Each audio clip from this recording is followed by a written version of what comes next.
Bom dia, nono ano. A gente vai dar continuidade hoje às nossas aulas através da correção dos exercícios da página 98, 99 e 100, ok?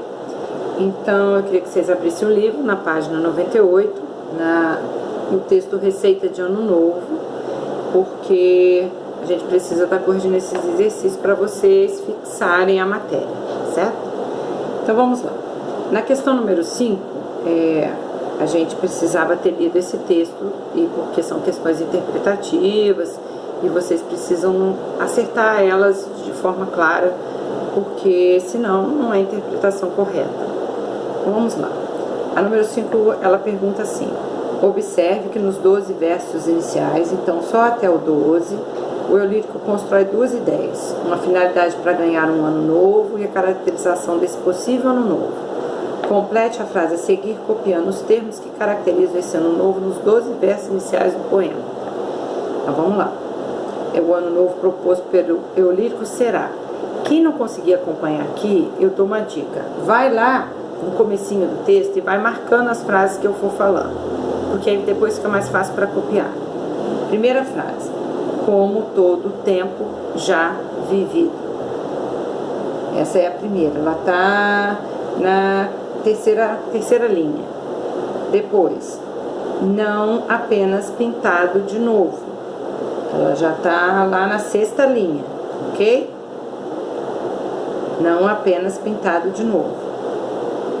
Remendado as carreiras, também está na sexta. Na sétima, novo nas sementinhas do vir a ser. Novo até no coração das coisas menos percebidas, na oitava. E depois, na 10ª linha, vocês vão marcar novo, espontâneo, que de tão perfeito nem se nota, certo? Então, vou repetir rapidinho. Terceira linha, como todo tempo já vivido. Na sexta linha, não apenas pintado de novo, remendado as carreiras. Sétima linha, mais novo nas sementinhas do vir a ser. Novo até no coração das coisas menos percebidas, na oitava linha. E na 10ª linha, novo espontâneo que de tão perfeito nem se nota, certo? Agora vamos para a questão número 6. Nos versos 13 a 27, então a gente foi até o 12 agora a gente vai para mais para baixo. O eu lírico indica o seu interlocutor que não é necessário para ganhar o ano novo. O que não é necessário. Qual verbo é usado nos versos para transmitir essa ideia? Copie um verso que comprove sua resposta. Qual é o verbo? Precisar, né? Ele acabou de citar o verbo precisar.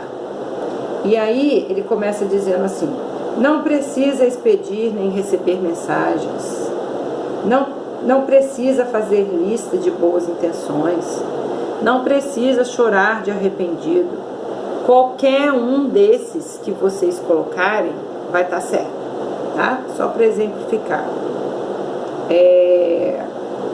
Esse verbo precisar, ele não... que pede aqui, copie um verso que comprove sua resposta. Vocês podem colocar qualquer um desses que eu disse. Que não precisa disso, não precisa daquilo, não precisa de não sei mais o que. Letra B. Qual é a transitividade desse verbo nos versos? O que vocês acham? Não precisa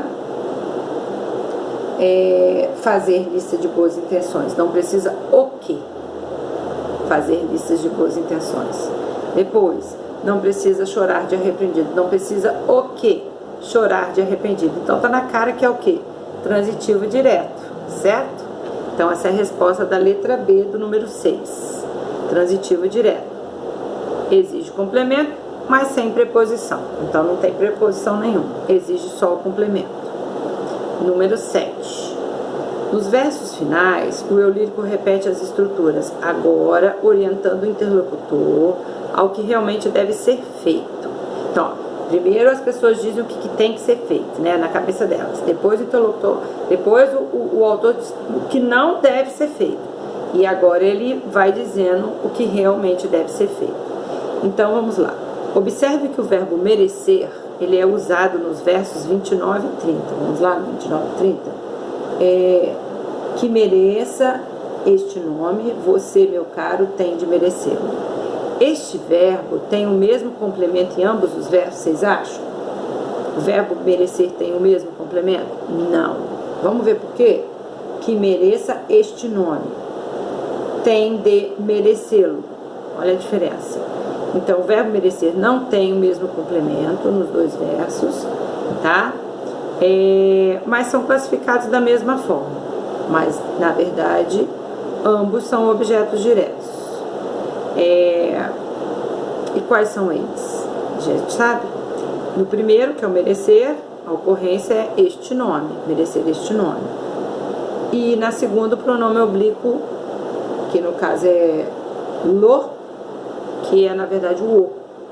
Então eu vou repetir, tá? Então, esse verbo tem o mesmo complemento em ambos os versos? Não. Explique. No primeiro, o complemento é este nome, e no segundo, o complemento é o lo, tá? Que é o pronome oblíquo. Explique o sentido dos complementos no poema. Qual é o sentido desses complementos? O que vocês acham? Este nome refere-se a quê? A ideia de ano novo, certo? Então, vocês vão colocar, este nome refere-se à ideia de ano novo.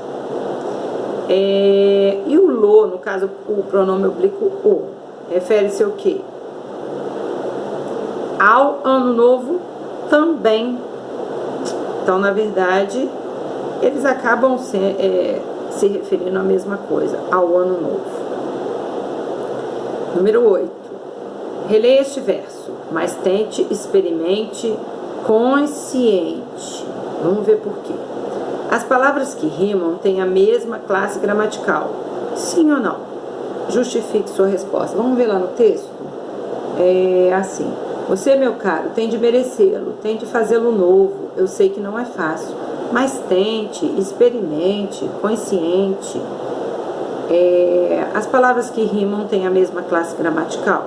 Não, não tem a mesma classe gramatical. Porque olha lá, ó.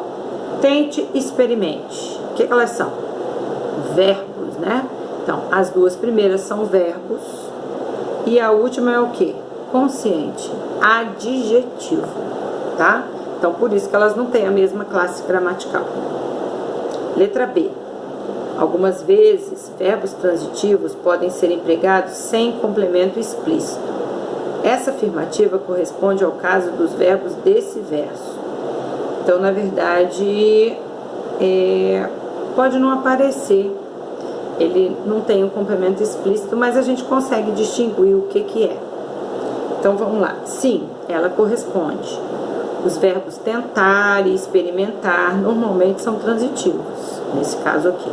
Mas no poema, eles estão empregados sem nenhum complemento, ok? Então, respondendo à pergunta, essa afirmativa corresponde ao caso dos verbos desse verso? Sim, corresponde. Eles são transitivos, mas nesse caso não tem complementos. Letra C. Explique qual é o efeito do sentido impresso ao poema ao não se usar complementos nos verbos desse verso. Então, vamos lá. Qual que é o efeito desse sentido de não ter complemento, tá? Desses versos aqui? Qual seria o efeito? Deixar, quando o autor não coloca esses complementos, ele deixa a nossa imaginação fluir. A gente é que vai achar o que é. A gente é que pode acrescentar o nosso pensamento e tentar descobrir do que ele está falando, tá? Então, a intenção do autor é deixar o leitor